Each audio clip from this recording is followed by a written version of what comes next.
Why do we feel the way we feel? In this episode of the book, How to Master Your Emotions, we are going to look at how emotions are formed and how we can change and take control of our emotions. Please, if you haven't subscribed to the channel, kindly subscribe, smash the like button. Let's get into the video.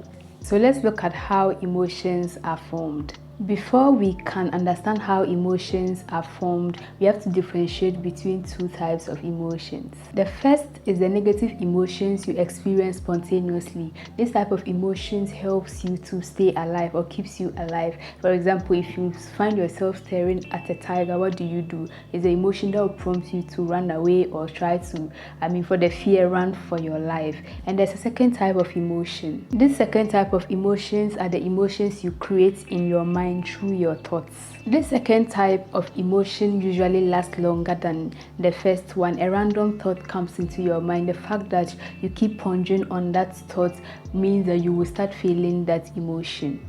So for example, you have a money problem. Anytime your thought comes to something related to money, you begin to worry about your money problems, how you don't have money to pay your bills, how you need money to do this or that. And so your emotion is usually attached to that thought or that feeling. It's the same thing as maybe you did something that was shameful. Anytime you think about it, you feel ashamed. You feel like everybody's thinking about you, saying all those kinds of things. And so this second type of emotion is usually something our thoughts interprets in itself, and then we start attaching ourselves based on that emotion.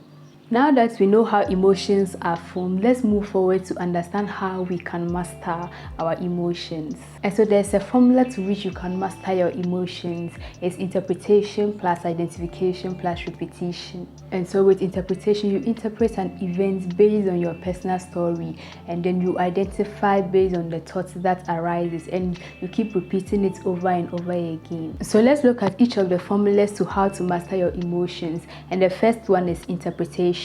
And so negative emotions always result from your interpretation of how things are, depending on how you interpret the thing. And so one thing can happen to two people and they'll interpret it differently. One will go unaffected by it, another will go being devastated. So for example, rain could mean a blessing to a farmer, but for someone who is preparing to go for a picnic, that same rain could mean a curse to the person. And so you see why throughout the book I've been saying that nothing is, based on ego and all of that, nothing is bad or good until you give interpretation for it.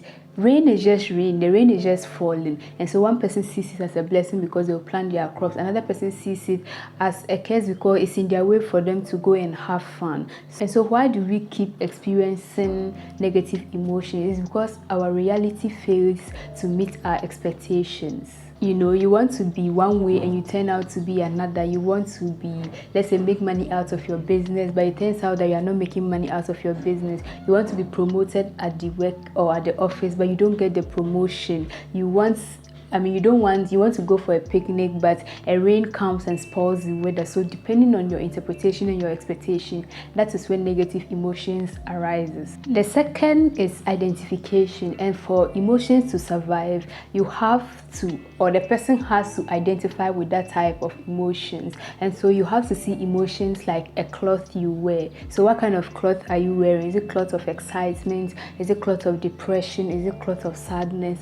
Sometimes you see certain people and it's like they're always happy and they're always excited, and you're like, what is it? And you dig deep and you realize that it's not even because all their problems are solved, or they don't have any worry, or they don't have any problems in life, but they have decided that they are going to wear clothes of excitement and joy and all of that. And so with how you identify with an emotion is how you would react and behave in that order. The third one is repetition, and this is very important. So what you repeatedly do, so based on your interpretation, your identification, if you keep on repeating that emotion, then your interpretation of it will be different. So if you keep, these days I've been saying that a lot of people are preaching about people are bad, people are fake, people are this, and I've noticed that the fact, like, anytime you focus on people are bad, you always find people doing bad things to you. Anytime you focus that people are fake, you always see fake people into your life. And it's the same way with this emotion. So what you repeatedly do, what you keep focusing on, is what you would get. And so for the third point, let's now look at how we can change our interpretation. And so to change your interpretations of your emotions, you have to explore your assumptions. The author raises certain things that really got me thinking. For example, you say, I should be healthy. But we tend to take our health for granted. You cannot guarantee that tomorrow you will not fall sick. And so what if the fact that you are healthy is a blessing and not something in default, that you are expected to be healthy, but the fact that you are healthy is a blessing or is something that has been presented to you? When you think of it this way, then you will start taking your health in a different way. And it's similar to when you say, I'll live till 70 years old. You assume you live a long life. But what if living a long life is not a default thing, but it's a blessing that has been granted to you, that you get an opportunity to live for 70 years? We have made certain assumptions. I must get married at this age. I must get this at this age. But the author is saying that what if you don't have to have a perfect life before you are happy? You don't necessarily have to have everything you want in life until you are happy. You can be happy along the way and even be happy in the process of still trying to achieve or get those things. And so we have to try to analyze our interpretations of events or emotions. Do you think everything happens for a reason and embraces it, or do you play a victim mentality? Why am I the only one that this is happening to? Why is my life not being this or that? So you have to interpret why you behave in a certain way or you react in a certain way when certain things happen. And so, do you believe you are here for a reason, or you just wander through life aimlessly? Do you believe certain things that cannot be changed should be forcefully changed, or do you leave them as it is? How you interpret events that happens in your life, how you interpret the way you react to life, either make you be happy or sad, and that is how emotions arise. And so for our fourth point, I'm going to discuss with you how we can let go of our emotions. Many of us carry so many emotional baggage that we just have to let it go. And so he gives a 5-step process on how you can let go of your emotions. Let me run through them as quickly as possible. The first one is to observe your emotions with detachment whenever you feel negative emotions. The next is to label your emotions. Have you realized that when you start feeling a certain emotion, you start saying, I am angry, I am sad? You see how you begin to just identify yourself with that emotion. But the author is saying if you were depressed, that means you are going to be depressed for every single second of your life.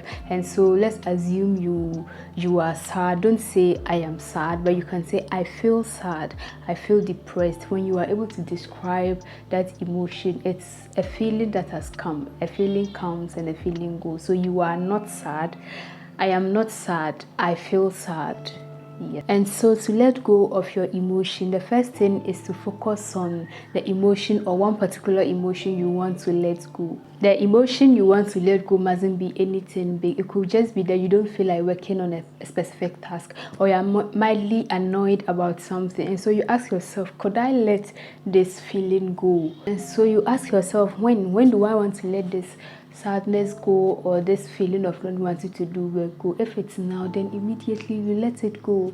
Find your mind focused on something else, or you just get to work on doing the particular work you have been avoiding all along. The fifth point of discussion is to condition your mind to feel more of positive emotion. And so as I've been saying, it's all about what you think on. So you want to feel positive emotions, think about positive things. So let's say, for example, you want to be a person who is always grateful for things, and so you want to develop this attitude of gratitude. When you wake up in the morning, you look at yourself and see, what can I be thankful for, or what can I be grateful for today? In the afternoon, you still look at your surroundings. By the end of the day, how did my day go? What are the things I can be grateful for? Who are the people I cross paths with today? And so you can focus on that thing, or you write those things down so that you always remember that these are the things that I'm grateful for. Sometimes it can just be the little things. You are grateful because you had, somebody gifted you 5 CDs or $5.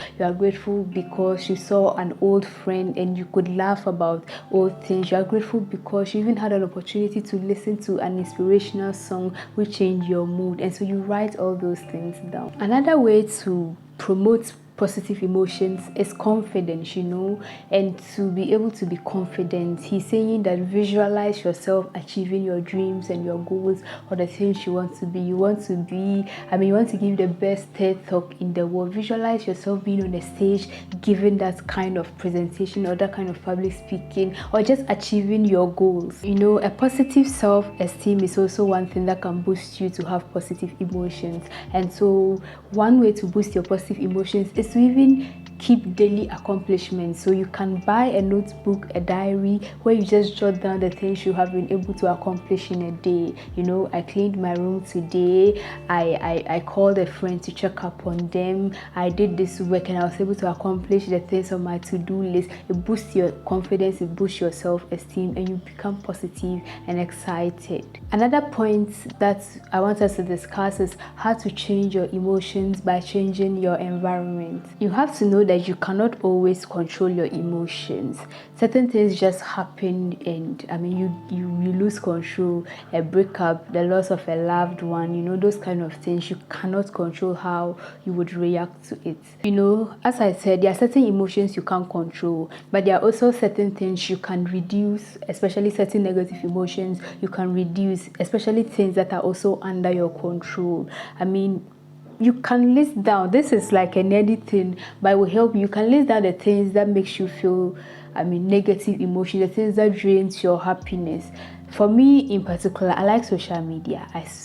I usually roam a lot on Instagram, but I've also noticed that sometimes when I'm on Instagram for too long, I come back and I feel a certain way, especially if I was procrastinating on a work I'm supposed to do. And because I don't want to do it, I find myself going to scroll on social media. When I come back after the end of the day, I'm just going to be feeling miserable and, like unaccomplished. You're just letting the days go by without doing anything, by just scrolling through social media. And so now that I know that scrolling through Instagram is one of the things that puts negative emotions and drains my energy, then I can control how much time I spend on Instagram. For you, it might be TV. For another person, it might even be the kind of friends you associate with. Jim Rohn has a popular saying that you are the average of the 5 people you associate with. So you have to surround yourself with people that boosts your energy, with people that make you happy, with the kind of people you want in your environment. It's the same thing. Watching TV can be fun, being on social media can be fun, but to an extent it might be draining your energy. So you have to be able to put in measures to curb those things. This has been fun for me because I have learned a lot on how our emotions come, how we can master our emotions. And so please subscribe to the channel, smash the like button, and I'll be bringing you part 4 of this series on how we can use our negative emotions to grow. I'll see you in the next one. Bye.